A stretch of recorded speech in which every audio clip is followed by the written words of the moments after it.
Thank you.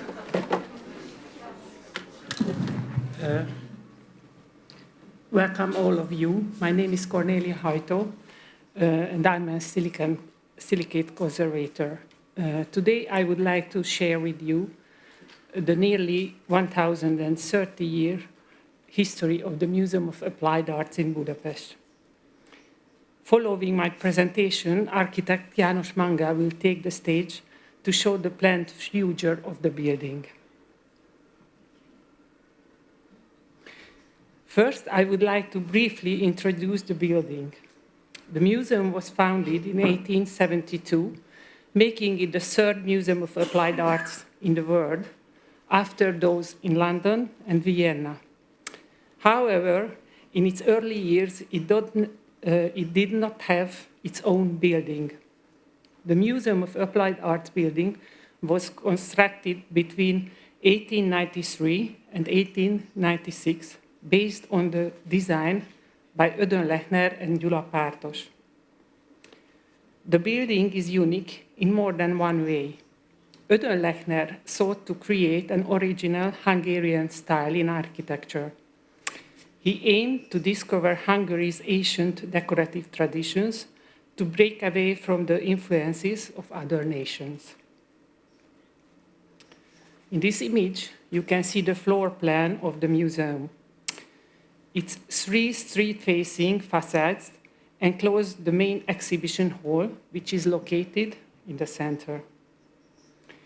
The design section was ultimately not built due to financial reasons. The construction was completed in 3 years, making the building ready for the Hungarian Millennium celebration.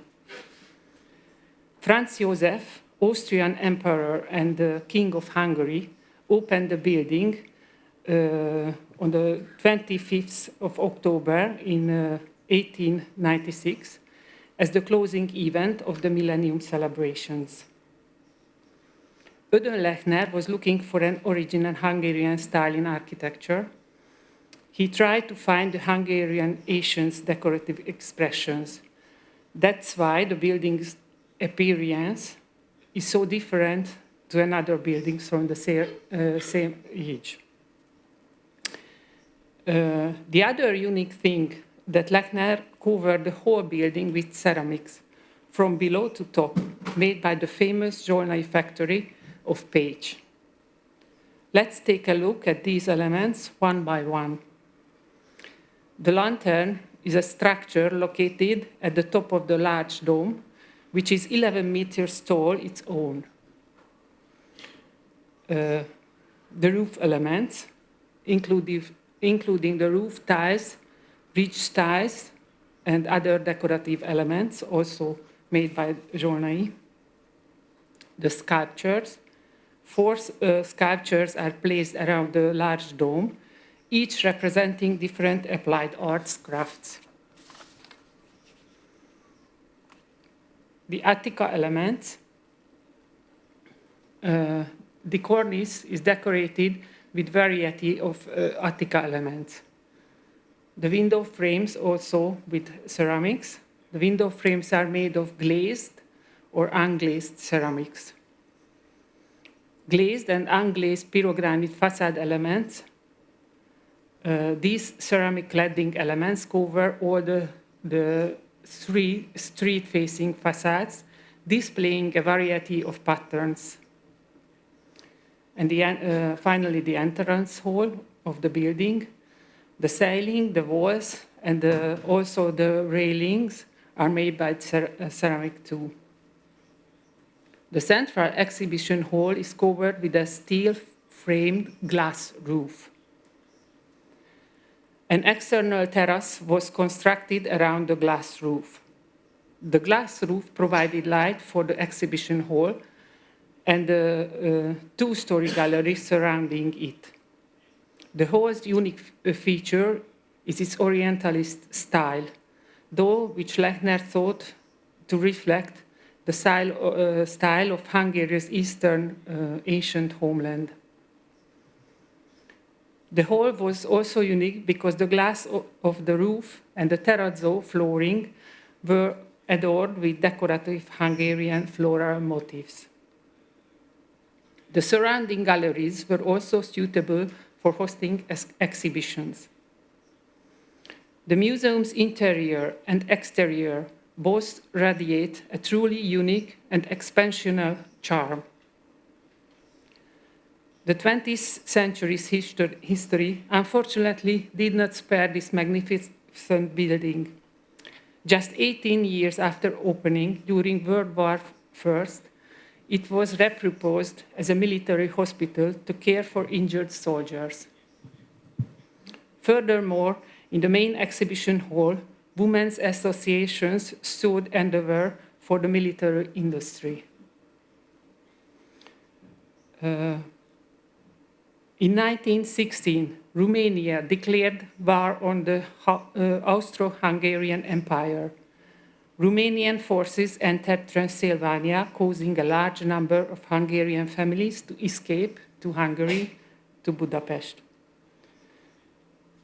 At this time, the museum building was designated as a shelter for refugees, where they were provided with care and donations were distributed. In the 1920s, two storms damaged the roof tiles of the dome. Some decorative elements were destroyed and became dangerous. It was determined that the lantern had weakened and the steel structure had suffered 20 to 30% corrosion loss. By 1934, a dome reconstruction was carried out, in which the lantern was remanufactured, and the lower part of the lantern was filled with concrete. During the siege of Budapest in 1945, the museum building suffered many serious damages. The main and the side dome got shut and damaged. The combat took place directly in front of the museum building. The Red Army marches victorious with the destroyed museum building in the backyard. The glass dome covering the central exhibition area fall in. 80 years ago, during the siege of Budapest, it was a cold winter. Snow fell into the roofless exhibition hall. After the war, the defeated country found itself in a very difficult financial circumstances, so the restoration could only be partially completed. There were no tiles to cover the side dome, so it was covered with tin sheets. Finally, in 1948, the museum was partially opened. It has lost its ornate terrazzo cladding and colorful glass dome. 8 years later, the revolution broke out in Hungary. Soviet tanks sent to suppress it clashed with the freedom fighters near the museum. The building was significantly damaged again. The walls was shot through in several places. The glass dome collapsed again. The artworks in the museum's collection also suffered significant damages. The reconstruction lasted for 1957 to 1962. Some missing parts were replaced with concrete.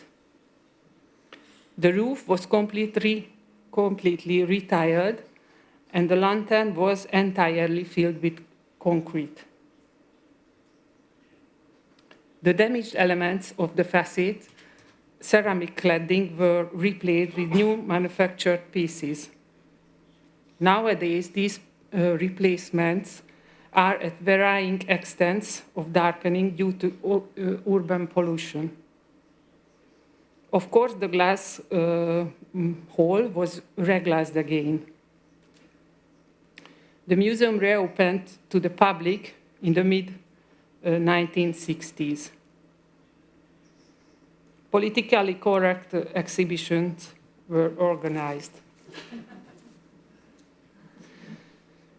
Unfortunately, starting from the 1970s, problems also with the ceramics on the attic walls. The small attic gutter caused some elements to become loose, and occasionally they fell into the sidewalk. It became necessary to rebuild the entire roof structure and the attic gutter. In 2002, the ceramic cladding in the building's entrance hall began to deteriorate, promoting the need for restoration. It was also necessary to correct the results of previous unprofessional interventions. By 2010, the entrance hall had been renovated. Unfortunately, problem with the roof was continued as the ceramic elements were not properly secured. The ridge beam was not strong enough to bear the weight of the heavy ceramic ornaments. Due to the museum's limited budget, less professional solutions were applied, like these. In 2011, full building diagnostics revealed numerous defects and risks associated with the buildings, like broken elements, degraded and unstable elements,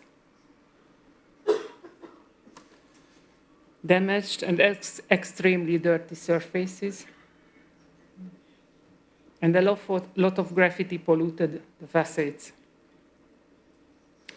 It was necessary to carry out a safety intervention and remove the unstable elements.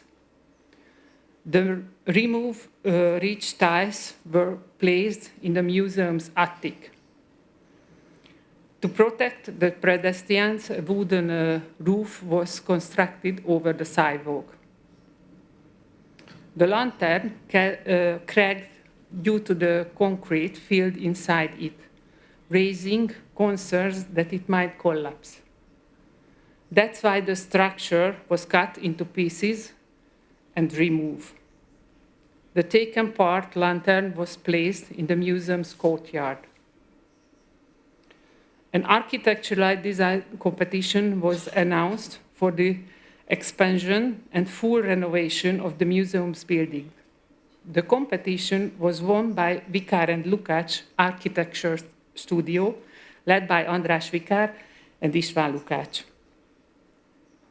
During the years spent developing the detailed plan, the condition of the building continued to deteriorate. For example, water leak inside. In the 2018, the entire building was scaffolded, and the process of dismelting all the ceramic elements from the facades began. The ceramic elements were removed from the facades. The elements were transported to a large warehouse. We are talking about more than 5,000 square meters of ceramics. Meanwhile, the museum staff packed up the artworks, and the collection was also moved to the warehouse. The reconstruction had been delayed for 5 years due to a lack of funding from the state, which is owned the building. Meanwhile, the condition of the empty and stripped structure has continued to worsen. The walls and remaining ceramic frames started to show signs of salt efflorescence. And you can see the wooden windows in a very bad condition. Plants began to spread across the facades. The architects were asked for further modifications. We have seen the complex set of challenges the architects have to deal with when planning the future of the building. I would like to invite János Mangel, a member of the architectural studio, to explain how the design process has been carried out and is ongoing. Thank you.